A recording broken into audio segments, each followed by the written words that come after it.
ایک سوداگر کی دینار والی تھیلی گم ہو گئی جس میں 400 دینار تھے۔ اس نے ڈھول پٹوا کر اعلان کیا کہ میری 400 دینار کی تھیلی کھو گئی ہے، جس شخص کو مل جائے اور وہ اسے میرے پاس لے آئے تو میں اسے 200 دینار انعام دوں گا۔ اتفاقاً یہ تھیلی ایک غریب شخص کو مل گئی۔ وہ اسے لے کر مالک کے پاس انعام کی امید میں پہنچ گیا، لیکن سوداگر نے جب اپنی تھیلی کو دیکھا تو بدنیت ہو گیا اور اس غریب آدمی سے کہنے لگا، اس تھیلی میں نہایت قیمتی موتی بھی تھے، کیا وہ بھی اس کے اندر ہیں؟ وہ آدمی گھبرا گیا اور یہ بھی سمجھ گیا کہ یہ سوداگر اب مجھ سے دھوکہ کر رہا ہے اور انعام نہ دینے کے لیے جھوٹ بول رہا ہے۔ انعام کو لے کر دونوں میں جھگڑا شروع ہو گیا۔ آخر وہ دونوں فیصلے کے لیے قاضی صاحب کے پاس پہنچے۔ قاضی صاحب نے اس غریب آدمی سے موتیوں کے بارے میں پوچھا تو وہ قسم کھا کر کہنے لگا کہ تھیلی میں اسے دیناروں کے سوا اور کوئی چیز نہیں ملی۔ قاضی نے سوداگر سے پوچھا، بتاؤ وہ موتی کیسے تھے؟ تو اب کی بار سوداگر گھبرا گیا اور اس نے الٹی سیدھی باتیں کرنا شروع کر دی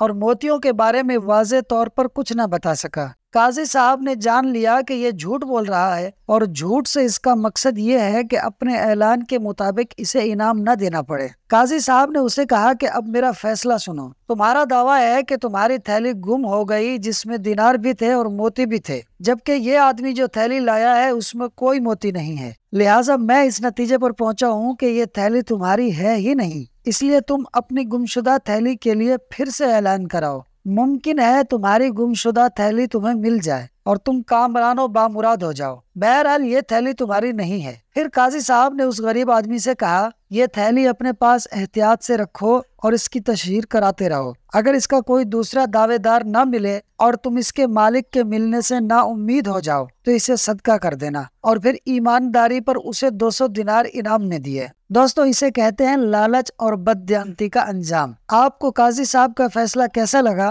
کمنٹ باکس میں ضرور بتائیں، اور ویڈیو اچھی لگی ہو تو فاسٹ سنو یوٹیوب چینل کو سبسکرائب کر لیں۔